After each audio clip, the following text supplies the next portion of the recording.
하나님 아버지 감사합니다. 이제 요한복음 17장의 말씀을 저희가 돌아보려고 하는데 이 귀한 말씀을 저희가 그저 흘려 듣지 않도록 도와주시고 저희들의 마음과 생각을 하나님께서 주장하셔서 그리스도의 영광 속에 나타난 하나님의 은혜와 사랑을 우리가 찬송하는 귀한 시간이 되게 도와주시기를 예수 그리스도의 이름으로 간절히 기도합니다.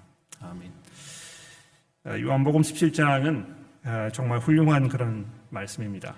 이 성경에 그렇지 않은 부분이 물론 없겠습니다만 예수께서 이렇게 많은 시간, 많은 그 말들을 사용하셔서 자기의 마음과 생각에 있는 것들을 하나님 앞에 또 그것을 요한이 받아 적음으로 인해서 여러분과 저에게 보여주고 있다는 이 사실은 정말 놀라운 일이 아닌가 생각합니다. 예수께서 기도에 헌신되어 계셨다는 것을 우리가 복음서를 보면 금방 알 수 있는데요. 시간이 된다면 마태, 마가, 누가, 요한복음에 등장하는 이 모든 예수님의 기도 장면들을 다 일일이 찾아보면서 거기에 언급되어 있는 것들을 좀 이야기했으면 좋겠습니다만 그럴 수가 없어서 잠깐 제가 이 누가복음에 등장하는 경우들만 잠깐 보여드리겠습니다. 화면을 좀 보시면 누가복음에 제가 세어본 것만도 8번이나 예수께서 얼마나 기도에 헌신하셨는지를 증거하고 있는데요. 백성이 다 세례를 받을 때 예수도 세례를 받으시고 기도할 때에 하늘이 열리며 이렇게 3장 21절에 얘기하고 있습니다. 예수의 소문이 더욱 퍼지며 수많은 무리가 말씀도 듣고 자기 병도 고침을 받고자 하여 모여오되 예수는 물러가서 한적한 곳에서 기도하시더라. 5장에 되어 있습니다. 또 이때 예수께서 기도하러 산으로 가서 밤새도록 하나님께 기도하시고 밝음에 제자들을 부르사 그 중에 12를 택하여 사도라 칭하셨다. 6장에 되어 있습니다. 예수께서 따로 기도하실 때 제자들이 주와 함께 있어 물어 이르되 무리가 나를 누구라고 하느냐 이렇게 9장에 기록이 되어 있고요. 또 이 말씀을 하실 때 8일쯤 되어서 예수께서 베드로와 요한과 야고보를 데리고 기도하러 산에 올라가셔서 기도하실 때 용모가 변화되었다 이렇게 9장이 얘기하고 있습니다. 또 11장에 보십시오. 예수께서 한 곳에서 기도하시고 마치시며 제자 중에 하나가 여짜오되 주여 요한이 자기 제자들에게 기도하시는 것을 가르친 것 같이 우리에게도 가르쳐 주옵소서. 우리가 잘 아는 대로 22장에 예수께서 겟세마네 동산에서 무릎을 꿇고 기도하면서 이르시되 아버지여 만일 아버지의 뜻이거든 이 잔을 내게서 옮기소서 그러나 내가 원하는 대로 하지 마시고 아버지의 뜻대로 되기를 원하나이다. 천사가 하늘로부터 예수께서 나타나 힘을 더하였는데 예수께서 힘쓰고 더욱 간절하게 기도하시니 땀이 땅에 떨어지는 핏방울같이 되었더라. 이렇게 누가가 우리에게 증거하고 있습니다. 또 마지막 순간 24장에 예수께서 큰 소리로 불러 이르시면서 하나님 아버지께 기도하시면서 이 세상을 떠나시는 이런 장면이 기록이 되어 있습니다. 이런 모든 구절들을 보게 되면 기도하시는 일에 예수께서 얼마나 헌신되어지는지를 보여주는데요. 이 몇 구절만 제외하면 대부분의 구절들은 예수께서 무엇을 위해서 기도하셨는지에 대해서는 자세하게 언급하고 있지 않습니다. 그런 면에서 요한 사도가 아주 특별한 사람인 것 같아요. 왜냐하면 이 요한복음에 기록되어 있는 이 예수님의 기도 장면, 특히 17장을 보시게 되면 예수께서 그냥 기도하셨다는 것만 얘기하는 것이 아니고 무엇을 위해서 기도하셨는지 아주 자세하게 우리에게 알려주고 있기 때문에 굉장히 독특할 뿐만이 아니고 아주 귀한 그런 기록이 아닐 수 없다는 것입니다. 화면에 보시면 이제 요한복음 11장의 말씀을 제가 적어드렸는데 돌을 옮겨 놓으시니 예수께서 눈을 들어 물어보시고 이르시되 아버지여 내 말을 들으신 것을 감사하나이다. 이 나사로의 무덤 앞에서 사람들 앞에 큰 소리로 기도하신 것을 요한이 듣고 기록해 놓은 것인데요. 아버지여 내 말을 들으신 것을 감사하나이다. 항상 내 말을 들으시는 줄을 내가 알았나이다. 그러나 이 말씀을 하옵는 것, 내가 이렇게 기도하는 것은 둘러선 무리를 위함이니 곧 아버지께서 나를 보내신 것을 그들로 믿게 하려 함이니이다. 이렇게 예수께서 기도하셨다는 것입니다. 여기 보시면 아버지께서 나를 보내신 것을 그들로 믿게 하려 하는 것이니라 이렇게 이제 이야기하신 이 부분이 아마 요한복음을 잘 읽어오시고 주의 깊게 이 본문 말씀들을 살펴오신 분들께서는 아마 금방 이걸 픽업하셨겠습니다만 예수께서 요한복음 내내 아버지께서 나를 보내셨다는 이야기를 하셨을 때마다 거기에 얼마나 많은 그 중요한 내용들이 여기에 이렇게 농축이 되어 있는지 아마 아실 것입니다. 아버지께서 나를 보내셨다는 것은 내가 바로 하나님을 대변하기 위해 이 땅에 온 것이고 내가 듣는 그 말을 통하여 아버지 하나님을 알게 되는 것이고, 내 말을 들음으로 인하여 영생의 자리에 들어가게 되는 것이고, 내 말을 들음으로 인하여 마지막 날에 하나님께서 이 죽은 자들을 불러내실 때에 그들에게 생명이 들어가게 될 것이라는 것을 예수께서 요한복음 내내 말씀하셨기 때문에, 이 마지막 이 장면에서 예수께서 아버지께서 나를 보내신 것을 그들로 믿게 하려 함이니라 이렇게 기도하신 것이 얼마나 중대한 기도인가 우리가 알 수 있다는 것입니다. 또 한 장 넘어가서 12장에 보시면 예수께서 또 기도하신 내용을 요한이 자세하게 설명해 주고 있는데, 지금 내 마음이 괴로우니 무슨 말을 제가 하겠습니까? 아버지여, 나를 구원하여 이 때를 면하게 해 주옵소서. 이렇게 내가 기도해야 되겠습니까? 아닙니다. 내가 바로 이 순간을 위하여 이 땅에 온 것입니다. 아버지여, 아버지의 이름을 영광스럽게 하옵소서. 이렇게 12장에 예수께서 기도하셨다는 것입니다. 아버지여, 아버지의 이름을 영광스럽게 하옵소서. 그리고 그 기도가 이루어지기 위해서 내가 이 순간이 내게서 지나가기를 구하지 아니하고 오히려 바로 이것을 위해서 내가 이 땅에 왔다는 것을 내가 이해합니다. 그러니 아버지여, 나로 하여금 이 십자가의 길을 걷게 하셔서 아버지의 영광이 드러나게 하옵소서. 이렇게 예수께서 기도하셨다는 것입니다. 자, 근데 이제 17장에 와 보시면 다른 오늘 구절에서 볼 수 없는 방대한 분량의 기도 내용을 기록해 남겨놓음으로 인해서 우리가 이 장을 읽음으로 인하여 예수님의 마음 깊은 곳으로 우리가 들어가게 되는 것입니다. 거기에서 예수님을 만나고 예수님의 생각과 예수님의 신학과 예수님의 믿음과 하나님을 향한 예수님의 사랑과 그 열정이 우리가 피부로 느끼는 얼마나 훌륭한 기회를 누리게 되는지 모르는 것입니다. 더군다나 오늘 본문 말씀 마지막 절인 그 20절 이하부터는 우리 주님께서 바로 여러분과 저를 위해서, 나를 위하여, 예수께서 나를 위하여 하나님 아버지께 간구하신 그 기도가 기록되어 있다는 것입니다. 도대체 2000년 후에 이 시드니라는 이 도시에 살고 있는 나를 위해서 예수께서 뭘 기도하셨을까? 눈에 불을 켜고 이 기도의 내용을 우리가 들어보게 되지 않겠습니까? 여기에서 우리는 우리를 향하신 하나님의 지대한 사랑을 느끼게 될 뿐만이 아니고 우리를 향해 가지고 계셨던 그 마음속의 간구를 알 수 있게 되어서 우리에게 정말 중요한 것이 무엇이었는지, 즉 예수께서 우리를 생각하시면서 그토록 하나님께 간절히 구하셨던 것이 무엇인지를 우리가 알게 됨으로 인하여 우리가 뭘 위해서 살아야 될 것인지 아주 분명하게 알 수 있게 된다는 것입니다. 많은 분들이 종종 그렇게 얘기하세요. 제가 지금 내가 된 것은 우리 아버지 어머니의 기도 덕분이다.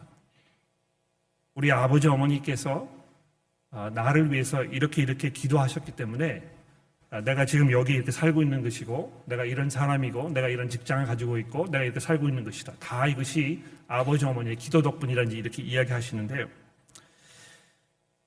물론 그것이 옳습니다만 아마 여러분과 제가 지금 이 자리에 이렇게 서 있는 것은 바로 이 요한복음 17장에 예수께서 바로 이 순간에 여러분과 저를 염두에 두시고 기도하셨던 이 기도의 내용 때문에 우리가 지금 여기에 있다고 이야기하는 것이 맞을 것입니다.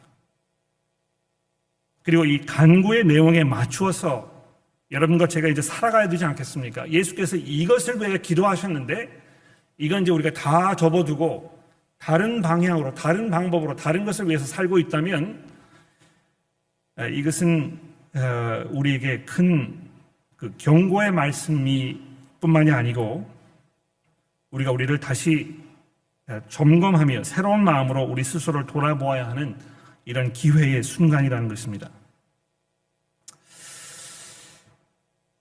뿐만이 아니고 이 17장의 내용은 지금까지 요한복음에 있던 모든 내용을 총망라하는 아마 그런 가장 중요하고 결정적인 순간이 아닐까 이렇게 생각합니다. 제가 그 주중에 이제 이 본문 말씀을 이렇게 들여다보면서 후회가 막심했어요. 왜 27장을 한꺼번에 다 설교한다고 얘기했을까? 이거를 적어도 3번에 나눠서 했으면 그러면 정말 좋지 않았을까? 그래서 제가 설교를 2편을 준비해 왔습니다. 한 편은 17장 전체를 다루는 설교고요. 다른 한 편은 17장 1절에서 5절만 다루는 설교입니다. 어떤 걸 원하십니까? 여러분에게 선택의 기회를 제가 드릴게요. 옆에 있는 분하고 잘 한번 상의해 보십시오. 제가 1분 동안만 시간을 드릴 테니까 거수로 결정해서 제가 이 둘 중에 하나 설교를 드리도록 해볼게요.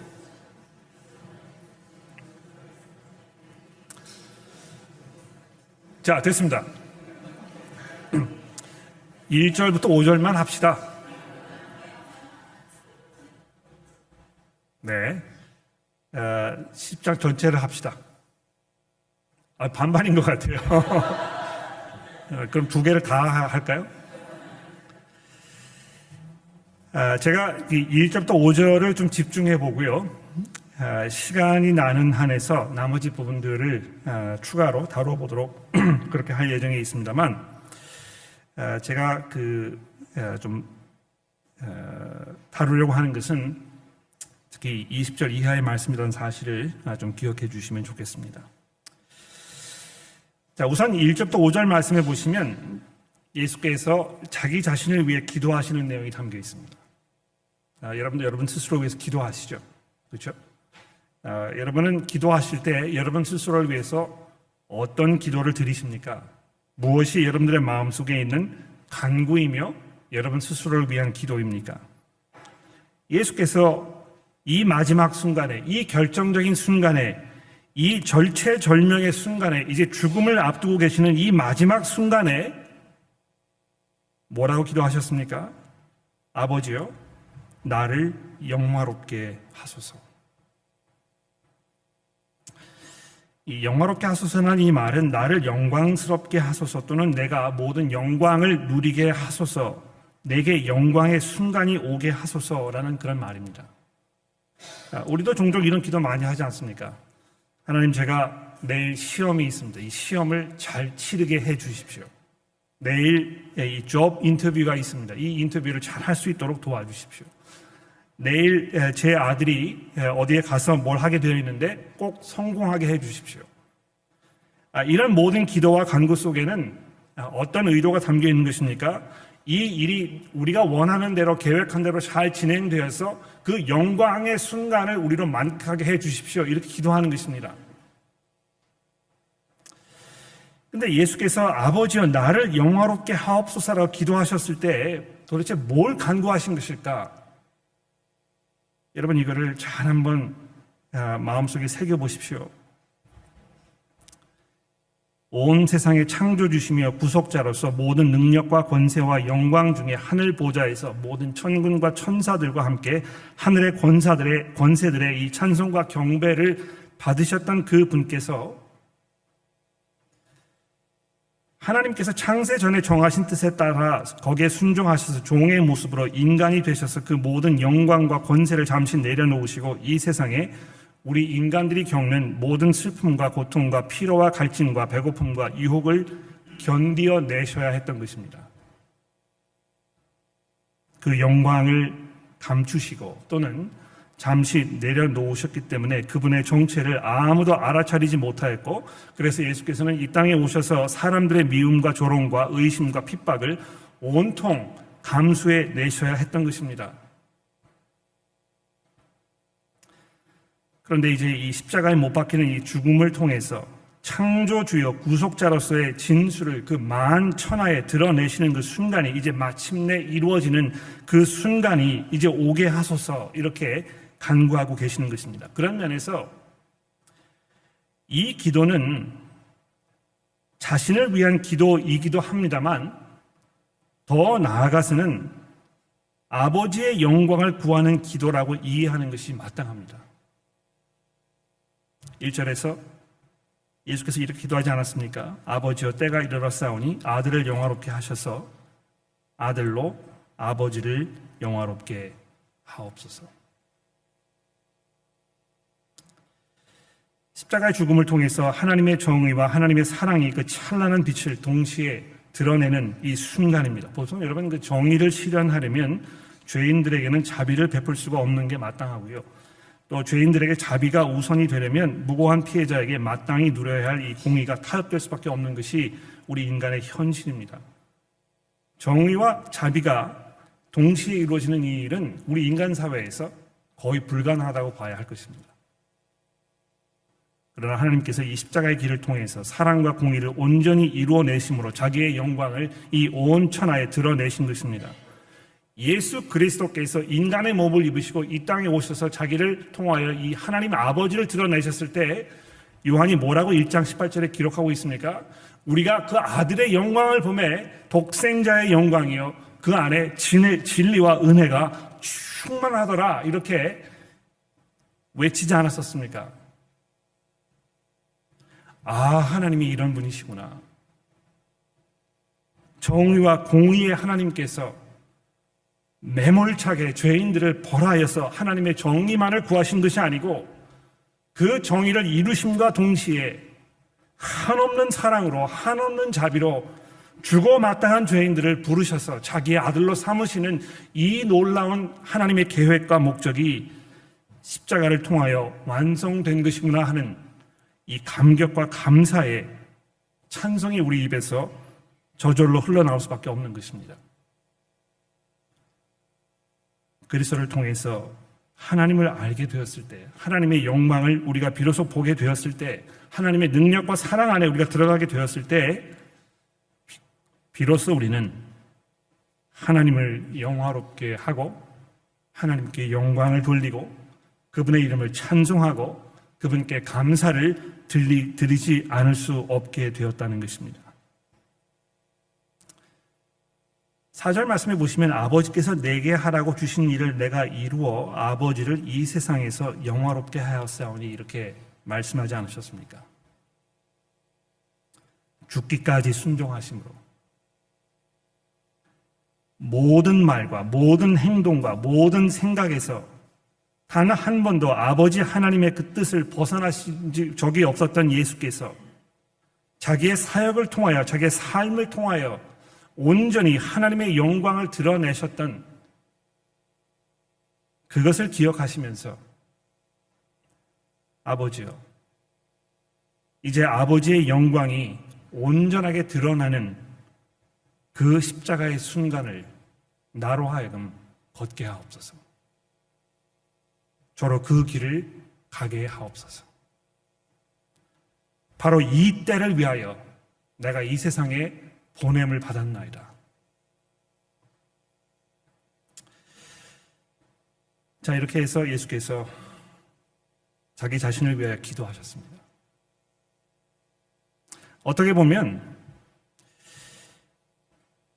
내가 모든 영광과 찬송과 또 경배와 칭찬을 듣게 하옵소서 이렇게 기도하는 것이 무슨 이런 기도가 있나 이렇게 의아해 하실지 모르지만 예수께서 무엇을 위해 기도하셨는지 나를 영화롭게 해달라는 이 기도 속에 무엇이 담겨 있었던 것인지 우리가 깊이 생각해 보면 이것이 하나님 아버지를 향한 우리 주님 예수 그리스도의 깊은 믿음과 그분의 변함없는 사랑과 아버지를 향한 그 헌신의 결정체인 것을 우리가 보게 되는 것입니다. 뿐만 아니고 2절 말씀해 보시면 아버지께서 아들에게 주신 모든 사람에게 영생을 주게 하시려고 만민을 다스리는 권세를 아들에게 주셨다고 예수께서 말씀하고 계시지 않습니까? 아버지께서 주신 모든 사람들에게 영생을 주게 하려고 바로 이것이 예수께서 그 마음속에 품고 계셨던 그 삶의 목적이며 자기 존재의 이유이며 또 이 땅에 보내셨던 그 사명에 대한 설명인 것입니다. 그래서 그분에게는 만민을 다스리는 권세가 주어진 것이고 이제 그것을 십자가를 통하여 이루심으로 인해서 만천하에 그분의 능력과 그분의 권세와 그분의 영광이 이제 드러나게 된 것입니다. 아마 이 기도 속에는 그래서 아버지여, 모든 사람으로 하여금 왜 내가 이 땅에 왔는지, 내가 이 땅에 이룬 것이 무엇인지 그것을 이해하게 하소서. 그리하여 그들로 하여금 아버지께서 준비하고 계획하셨던 그 영생에 참여하게 하소서. 이렇게 기도하시는 것입니다. 우리가 다음 주부터 오면 세계를 뒤흔든 사흘이라고 해서 새로운 설교 시리즈를 시작해 보려고 합니다. 벌써 여러 주 동안 이 시리즈를 통해서 우리 주변에 믿지 않는 분들에게 복음을 증거하는 기회로 삼자 이렇게 말씀을 드렸었는데, 여러분 이거 잘 한번 생각해 보십시오. 믿지 않으시는 분들에게 복음을 들을 수 있는 기회를 마련해 드리는 이것이 이게 얼마나 중요한 일입니까? 우리가 이 땅에 살면서 그 일을 하는 것보다 더 중요한 일이 있을 수 있을까요?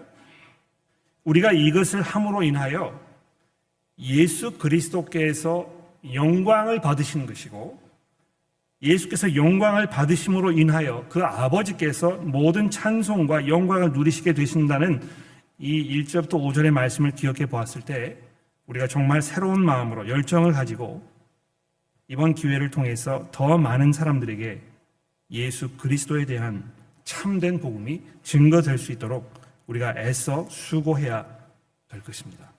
여러분 이 일에 동참하십시오. 참여하십시오. 여러분 주변에 계시는 분들에게 예수 그리스도를 만나게 하시고 그분의 영광을 바라보면서 하나님의 이 영광이 온 세상에 찬란하게 나타나도록 여러분 애써 수고해 보십시오. 자, 근데 그 일을 하시기 위하여 이 6절부터 19절 말씀에 보시면 이제 제자들을 세상에 파송하시기 전에 그들을 위해서 기도하시는 내용이 담겨 있습니다. 11명의 제자들을 위한 기도입니다. 물론 이 기도 속에는 11명의 제자들을 위한 기도가 담겨 있습니다만 아마 이 기도의 그 이면에는 아마 여러분과 저를 염두에 둔 그런 기도가 아닌가 이렇게 생각합니다. 왜 그렇습니까? 제자들이 이제 예수께서 이 땅에 계시지 않을 때에 예수께서 감당하셨던 그 사역을 이제 그들이 감당해야 되기 때문에 그런 것입니다. 내가 아버지께로부터 보냄을 받아서 아버지를 이들에게 나타내었는데 이제 내가 이들을 세상에 보내니 이들로 하여금 아버지께서 세상에 드러나게 하옵소서. 이렇게 예수께서 기도하고 계시는 것입니다. 자, 근데 이 6절부터 11절에 보시면 이 제자들이 이제 어떤 사람인가에 대해서 쭉 하나님 앞에 말씀을 드립니다. 세상에서 내게 주신 사람들에게 내가 아버지의 이름을 나타내었나이다.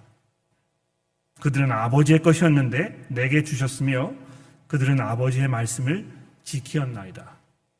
제자들이 예수님과 지내는 동안에 아주 특별한 그런 그 훈련을 받았고 아주 특별한 시간을 보냈고 예수님과 아주 특별한 관계 속에 들어가게 되었고 그것을 통해서 예수님으로부터 아주 특별한 사명을 받게 된 것입니다. 그래서 7절 말씀해 보십시오. 그들은 아버지께서 내게 주신 것이 다 아버지께로부터 온 것인 줄을 이제 알았나이다. 아마 이 기도 속에는 이제 곧 알게 될 것입니다 라는 의미가 담겨 있는 것 같아요. 우리가 이미 알고 있는 대로 제자들이 이 순간에도 믿음이 잘 정리되지 아니하였고 굉장히 혼란스러웠고 이제 잠시 후면 이들이 다 도망가 버리는 이런 어처구니없는 상황이 벌어질 것입니다만 예수께서 이미 약속하셨듯이 성령께서 이 땅에 오셔서 이들의 마음속에 들어가셔서 그들로 하여금 모든 것들을 이해하게 되었을 때 결과적으로 아버지께서 내게 주신 것이 다 아버지께로부터 온 것이라는 것을 이 제자들이 이제 확신하게 될 것이라는 그런 그 기쁨의 기도인 것입니다. 그래서 아버지께서 내게 주신 말씀들을 내가 그들에게 주었사오며 그들은 이것을 받고 내가 아버지께로부터 나온 줄을 참으로 아오며 아버지께서 나를 보내신 줄도 믿었사옵나이다. 여기도 보시면 아버지께서 나를 보내셨다는 것을 이들이 알고 믿었다는 것을 예수께서 아주 중요하게 여기고 계시지 않습니까? 예수님이야말로 하나님의 아버지를 우리에게 보여주시는, 드러내셔서 아버지께서 어떤 분이신지, 이 세상을 위해서 무슨 계획을 가지고 계셨었는지, 여러분과 저를 향해서 어떤 목적을 달성하신 분이신지를 우리가 아주 분명하게 이해하게 되었다는 것입니다. 자, 그래서 11절에 보십시오. 나는 세상에 더 있지 아니하오나 그들은 세상에 있사옵고 나는 아버지께로 가오니, 거룩하신 아버지여 내게 주신 이름으로 그들을 보전하사 우리와 같이 그들도 하나가 되게 하옵소서. 제가 얼마 전에도 말씀드렸습니다만 그들로 하나가 되게 하옵소서 하는 이 간구 속에는 그저 다툼 없이 평화롭게 서로 사이좋게 서로 사랑하면서 지내게 해달라는 이런 간구 훨씬 넘어서는 그런 중대한 기도임에 분명합니다. 어떤 하나가 되게 해달라는 기도입니까? 예수 그리스도를 향한 참된 믿음 안에 하나가 되게 해달라는 그런 간구인 것입니다. 계속해서 이들이 내가 아버지의 이름을 나타낸 것을 알게 되었고 내가 아버지께로부터 온 것을 알게 되었으며 내가 이들에게 한 모든 말씀들이 바로 아버지께서 내게 주신 것이라는 것을 이들이 알게 되었는데 거기에서 벗어나지 않도록 이들 생각과 마음 속에 다른 것이 침투하여 이들의 그 믿음을 오염시키지 않도록, 그래서 나를 분명하게 세상에 증거할 수 있도록 이들을 도와주시고 이들을 보존하시고 그 믿음 안에 그들이 하나가 되게 하옵소서, 이렇게 기도하고 계신 것입니다. 왜 이 기도가 중요하겠습니까? 20절 말씀을 보시면 내가 비옵는 것은 이 사람들뿐만이 아니요 그들의 말로 말미암아 나를 믿는 사람들도 위함이니, 즉 여러분과 제가 예수 그리스도를 참되게 알 수 있는 이 유일한 길은 무엇이냐 하면 이 11명 제자들의 증거를 통해서라는 것입니다. 이들이 자기가 목격했던 예수를 올바로 증거함으로 인해서 그 진리를 잘 보존함으로 인하여, 그래서 그들이 이 거룩한 진리의 말씀 속에 거룩하게 됨으로 인하여 여러분과 제가 진리 가운데 들어갈 수 있는 그 길이 열리게 되었기 때문에 그렇다는 것입니다. 자, 그래서 이제 20절에 넘어가 보시면 예수께서 여러분과 저를 위해서 이제 기도하시는 내용이 되어 있습니다. 21절에 보십시오. 아버지여, 아버지께서 내 안에 내가 아버지 안에 있는 것 같이 그들도 하나가 되어, 즉 여러분과 저도 하나가 되어 우리 안에 있게 하사 세상으로 아버지께서 나를 보내신 것을 믿게 하옵소서.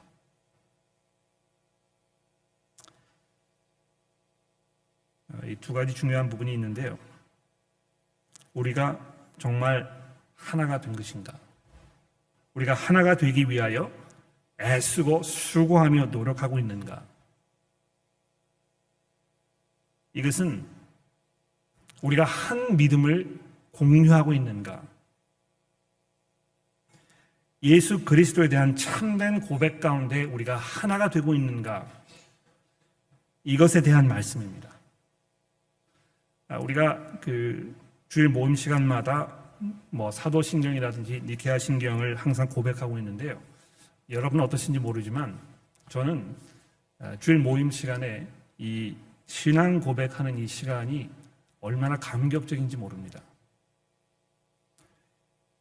우리가 이 한 믿음을 고백하고 있다는 것, 그리고 우리뿐만이 아니고 예수 그리스도를 참되게 고백하는 이 세상의 모든 성도들이 한 마음과 한 뜻으로 한 가지 이해를 가지고 이 사실을 공유하면서 우리가 하나가 되었다는 것을 확인하는 이 순간이 얼마나 중요하고 얼마나 의미 있는 이런 순간인지 모른다는 것입니다. 여러분, 우리가 이 믿음을 고백하는 이것을 가볍게 여기지 마십시오. 이것보다 중요한 하나가 되게 하는 것은 아마 없을 것입니다. 세상 사람들이 말하는 하나라는 것은 모든 서로의 다른 점, 모든 옳고 그른 것들을 다 접어둔, 이것을 이그노하는 아주 얄팍한, 오래 가지 못하는 그런 하나에 불과합니다. 세상 사람들이 계속해서 불협화음을 서로 낼 수밖에 없고 서로에 대한 미움과 또 시기와 분쟁 속에 살 수밖에 없는 그 이유가 무엇이겠습니까? 그 마음과 생각에서, 그 뜻에서 하나가 되지 않았기 때문에 그런 것입니다. 그저 겉으로는 우리가 서로 평화를 사랑한다고 이야기하고 우리가 하나가 되었다고 얘기하지만 그 평화와 그 하나됨은 그렇게 오래가지 않습니다. 저는 이 올림픽이라는 운동을 4년마다 돌아올 때마다 한숨 짓는 마음으로 바라볼 수밖에 없습니다. 인간들이 이루고자 하는 화합이라는 것이 결국 이런 것에 불과한 것인가? 실제는 화합이 아닌, 실제는 평화가 아닌, 그저 그 위에 종이를 덮어두었기 때문에 그 아래가 보이지 않을 뿐이지 그 아래서는 모든 이 불협화음과 미움과 시기와 분쟁이 난무하는, 이것을 평화라고 부르는 것이 얼마나 부질없고 쓸데없는 일인가. 물론 교회 안에도 불협화음이 있고 서로 의견이 다르고 그래서 싸우게 되고 이렇습니다. 그러나 우리가 예수 그리스도를 향한 참된 믿음으로 그 안에서 이 복음을 간수하려는 열정으로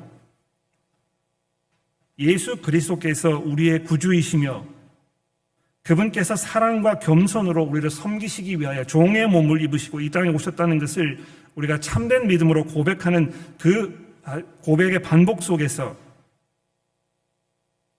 우리는 우리의 모든 악함과 우리의 모든 자기 중심적인 생각과 우리의 이기심과 우리의 미움을 다 씻어 내려가게 되는 것입니다. 그리스도께서 자기의 몸을 이 땅에 쏟아 부으셔서 우리로 하여금 하나님과 화목하게 하셨으니 우리가 그 믿음 안에서 서로를 향해 관대하고 사랑으로 받아주며 돌보아주고 아껴주는 것이 얼마나 마땅한 것인가. 이러한 하나됨은 세상의 어떤 방법으로도 이루어낼 수 없는 참된 하나인 것입니다. 바로 이것을 통해서 온 세상 사람들이 아버지께서 예수 그리스도를 이 땅에 보내셨다는 것을 믿게 될 것이라고 예수께서 기도하셨던 이 21절의 말씀을 주목해 보십시오. 교회가 하나 되지 못했을 때, 참된 믿음으로, 참된 신앙 고백으로 하나가 되지 못했을 때 세상 사람들은 이 교회를 바라보면서 계속해서 조롱하고 웃음거리로 우리를 생각할 것입니다. 그러나 하나님의 교회는 지난 2000년의 역사를 통해서 계속해서 참된 믿음을 고백하며, 그러나 그 고백 속에서 모든 고난과 또 이 핍박을 견뎌내는 과정을 통해서 하나님께서 참되신 하나님이시며 그 아들이신 예수 그리스도께서 이 세상의 구주이심을 세상에 증거해 오지 않았습니까? 그러므로 여러분, 우리 믿음 안에 하나가 됩시다. 우리가 참된 예수 그리스도를 향한 믿음으로 하나가 됩시다. 그분께서 아버지의 보내심을 받으셔서 이 땅에 오셨으며 아버지의 뜻을 이 땅에 이루시기 위하여 자기의 목숨을 내어놓으셨다는 것을 우리가 믿음으로 고백하며 그분 안에서, 그 진리 안에서 우리가 영생에 들어갈 수 있다는 것을 우리가 항상 고백하며 그 안에 하나가 됩시다. 우리가 이런 삶을 살게 되었을 때 여러분과 저를 통해서 예수 그리스도의 영광이 온 세상에 드러나며 더 많은 사람들이 이 그리스도의 은혜의 자리로 나오게 될 것임을 확신합니다. 기도하겠습니다.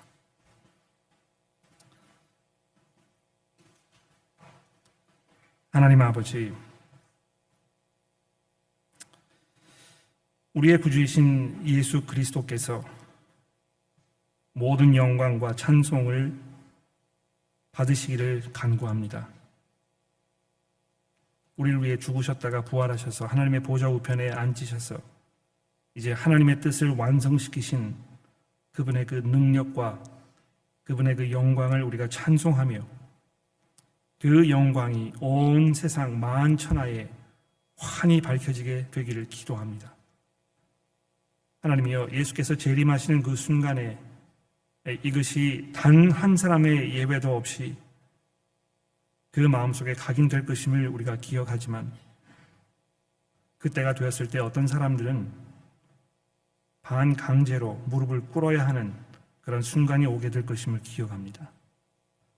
그때가 오기 전에 하나님과 화해하게 하시고 그리스도를 주로 고백하게 하시고 하나님의 적으로서가 아니라 하나님의 자녀로서 그리스도의 은혜 안에서 그분을 만나게 하여 주옵소서. 하나님, 우리 삶 속에 하나님께서 허락하셨던 그 귀한 우리의 가족과 친구와 친지들이 하나님과의 대적적인 관계 속에 살다가 이 땅을 떠나지 않게 하시고 하나님의 저희를 도와주셔서 저의 증거를 통하여 그리스도의 은혜 안으로 돌아오게 하여 주옵소서. 예수 그리스도의 이름으로 간절히 기도합니다.